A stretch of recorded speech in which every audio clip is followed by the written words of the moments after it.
શુક્લાંબરધરમ વિષ્ણુ શશિવર્ણમ ચતુર્ભુજમ પ્રસન્ન વદનમ ધ્યાયેત સર્વ વિઘ્નોપશાંતયે. ભગવાન વિષ્ણુ જે સફેદ વસ્ત્ર ધારણ કરેલા છે, જેઓ ચંદ્રની જેમ પ્રકાશિત અને ચમકીલા છે, જેઓને 4 ભુજાઓ છે અને જેઓનું મુખમંડળ હંમેશા કરુણાથી ભરેલ તેજોમય છે. આપણે સૌ એ શ્રી હરિનું ધ્યાન ધરીએ, જેઓ દરેક પ્રકારના કષ્ટોથી આપણું રક્ષણ કરે છે. હિન્દુ વર્ષના દિવસો ચંદ્રમાસ આધારિત હોય છે. એક ચંદ્રમાસ લગભગ 29.5 દિવસનો હોય છે. આથી વર્ષના 12 ચંદ્રમાસ પૂરા થતા આશરે 354 દિવસ થાય, જ્યારે સૌર વર્ષ લગભગ 365 દિવસનું હોય છે.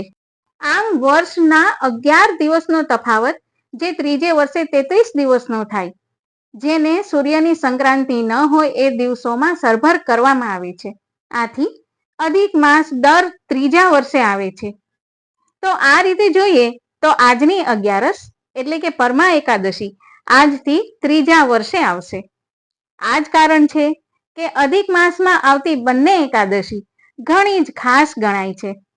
આ એકાદશી અત્યંત દુર્લભ અને વિશેષ ફળદાયી મનાય છે.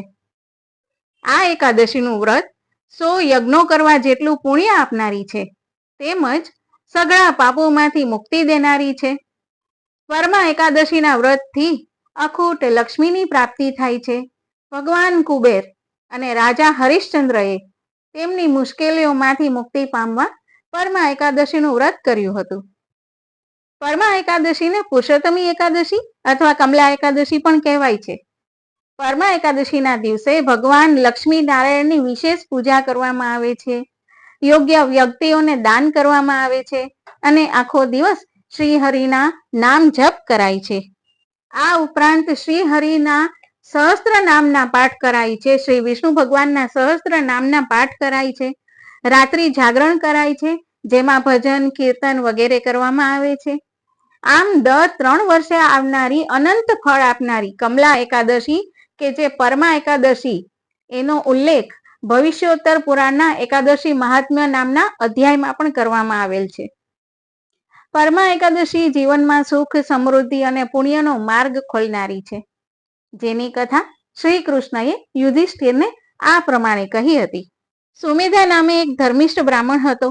તેની પત્નીનું નામ પવિત્રા હતું. તે સાચે જ પવિત્ર અને પતિવ્રતા હતા. કર્મ સંજોગે તે બ્રાહ્મણ નિર્ધન બન્યો. કોઈ તેને ભિક્ષા આપતું નહીં, છતાં તેની પત્ની પોતે ભૂખી રહીને પણ પતિને જમાડતી. કોઈ અતિથિ આવે તો તેનો પણ આદર સત્કાર કરતી. બ્રાહ્મણ આ બધું સમજતો હતો. તેણે એક વખત પોતાની પત્ની સમક્ષ દરખાસ્ત મૂકી કે કેટલા દિવસ સુધી આમ કર્યા કરશું, આના કરતા તો હું પરદેશ 2 પૈસા રળવા અર્થે જાઉં. પત્નીને આ પસંદ નહોતું. તેણે કહ્યું, આ તો કર્માધીન છે. ગયા જન્મે કશું દાન નહીં કર્યું હોય, તેથી આ જન્મે કંઈ મળતું નથી. તમે મને તરછોડીને જશો નહીં. આપણો ભાગ્યોદય જ્યારે લખાયો હશે ત્યારે બધું અહીં જ થશે. સુમેધા અને તેની પત્ની પવિત્રા જ્યાં રહેતા હતા ત્યાં એક સમયે કૌડિલ્ય ઋષિ પધાર્યા. પતિ પત્નીએ તેમની આગતા સ્વાગતા કરી. પછી પોતાની દરિદ્રતા દૂર થાય તેવો કોઈ ઉપાય બતાવવા કહ્યું. ઋષિએ જણાવ્યું કે બધા દુઃખ, પાપ અને દરિદ્રતાનો નાશ કરનારું પરમા નામે એકાદશીનું વ્રત છે. આ એકાદશી પુરુષોત્તમ માસમાં કૃષ્ણ પક્ષમાં આવે છે. આ એકાદશીના દિવસે ઉપવાસ કરનારને ધન ધાન્યની પ્રાપ્તિ થાય છે. પૂર્વે કુબેરે આ વ્રત કરવાથી તે આજે કુબેર ભંડારી બન્યા છે. હરિશ્ચંદ્ર રાજાને રાજ્યની પ્રાપ્તિ થઈ હતી.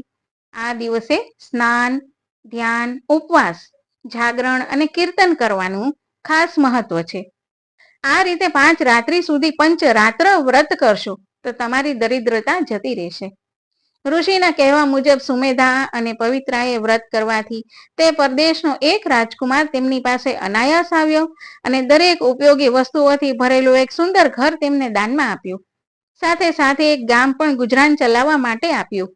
આમ પરમા એકાદશીના વ્રતના કારણે બ્રાહ્મણ દંપતી સુખી થયું અને અંતે વૈકુંઠવાસી થયા. આ રીતે જે વ્યક્તિ આ દિવસે શ્રદ્ધાપૂર્વક વ્રત અને પૂજા કરે છે તેને વૈકુંઠ ધામની પ્રાપ્તિ થાય છે. બોલો ઓમ નમો નારાયણ.